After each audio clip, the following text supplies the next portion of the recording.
শিলংয়ে বাংলাদেশ দলের যে অভিজ্ঞতা হয়েছিল সেটা সত্যিকার অর্থে বিরল। আমি আমার ক্যারিয়ারে কখনো দেখিনি যে একটা অতিথি টিম তারা মাঠে এসে পড়েছে এবং তখনও মাঠে ঘুটঘুটে অন্ধকার, অর্থাৎ বাতি জ্বালানো হয়নি, ফ্লাড লাইটগুলো তখনও নিভিয়ে রাখা হয়েছে এবং সিকিউরিটির কোনো বালাই নাই, কোনো তোয়াক্কা নাই। বাংলাদেশ দল মাঠে পৌঁছে যাওয়ারও 5 মিনিট পরে গিয়ে ফ্লাড লাইটগুলো জ্বালানো হয়েছিল।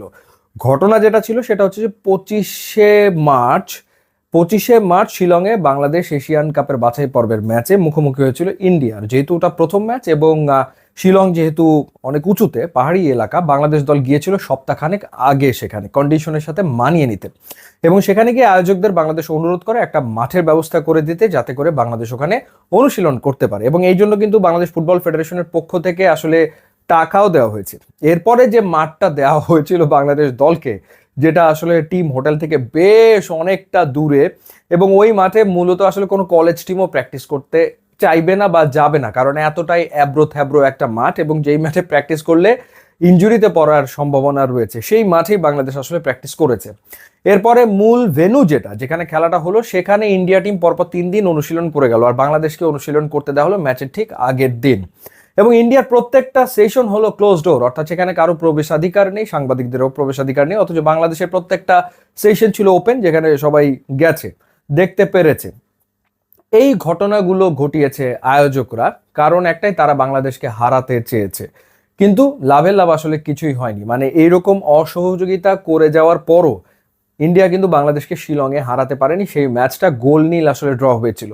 তো বাংলাদেশের ফুটবল সমর্থক যারা, তারা কিন্তু সেই সময় থেকেই বলছিল যে আসো, তোমরাও বাংলাদেশে খেলতে আসবা, তোমাদের জন্য আমরা ঠিক একই রকম মাঠের ব্যবস্থা করব, তোমাদেরকেও কোনো রকমের সহযোগিতা করা হবে না, এরকমটা তারা তাদের আক্ষেপের জায়গা থেকে বারবার বলছিল। কিন্তু বাংলাদেশ ফুটবল ফেডারেশন তারা প্রচন্ড রকম পেশাদারিত্ব দেখিয়েছে এবং তারা তাদের দিক থেকে আতিথেয়তার সর্বোচ্চটাই আসলে করেছে।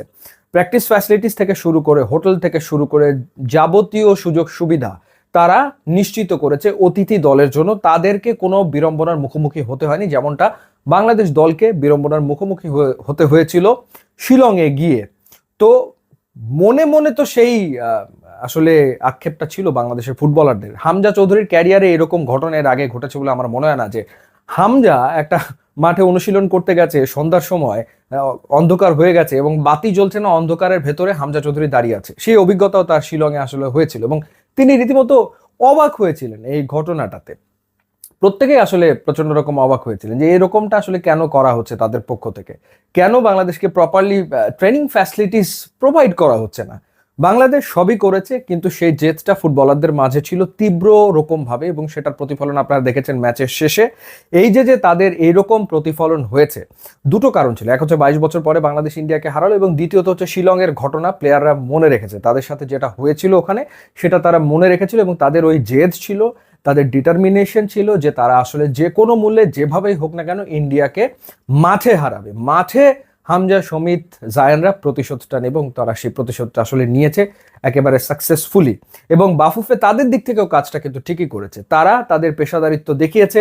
একটা অতিথি দলকে ঠিক যেভাবে আতিথেয়তা দেওয়া উচিত হোস্ট টিমের পক্ষ থেকে, বাংলাদেশ ফুটবল ফেডারেশন কিন্তু ঠিক সেটাই করেছে। এবং এই কারণে অবশ্যই তাবিদ আওয়ালকে একটা ধন্যবাদ না দিলেই নয়, যে ওরকম অসহযোগিতা কিন্তু বাংলাদেশ ফুটবল ফেডারেশন করেনি ইন্ডিয়া টিমের সাথে। তারা ফুল সাপোর্ট দিয়েছে, কিন্তু প্রতিশোধটা নিয়েছে খেলার মাঠে। এবং সেই কারণেই আসলে এতটা সেলিব্রেশন ফুটবলারদের মাঝে ছিল ম্যাচের শেষ বাঁশি বাজার সাথে সাথে। তো যাই হোক, আসলে মানে প্রতিদ্বন্দ্বিতা, প্রতিযোগিতা সবকিছু মাঠেই হওয়া উচিত। মাঠের বাইরে এই ধরনের ঘটনা একেবারেই কাম্য নয়, এগুলো একেবারে ঠিকও না, এগুলো আসলে স্পোর্টসের সাথে যায়ও না। কিন্তু সেই ঘটনার সম্মুখীন হলে সেটার প্রভাব ডেফিনেটলি মাঠে গিয়ে পড়ে, এবং সেটাই কিন্তু আসলে হয়েছে। তো যাই হোক, বাংলাদেশ দলকে অবশ্যই আরো একবার অভিনন্দন, এরকম মধুর প্রতিশোধ মাঠে আসলে নেওয়ার জন্য 22 বছর পরে ইন্ডিয়াকে হারিয়ে। ইউটিউব এবং ইনস্টাগ্রাম লিঙ্ক আছে, আপনারা যোগ দিলে খুবই খুশি হবো। And thanks for watching.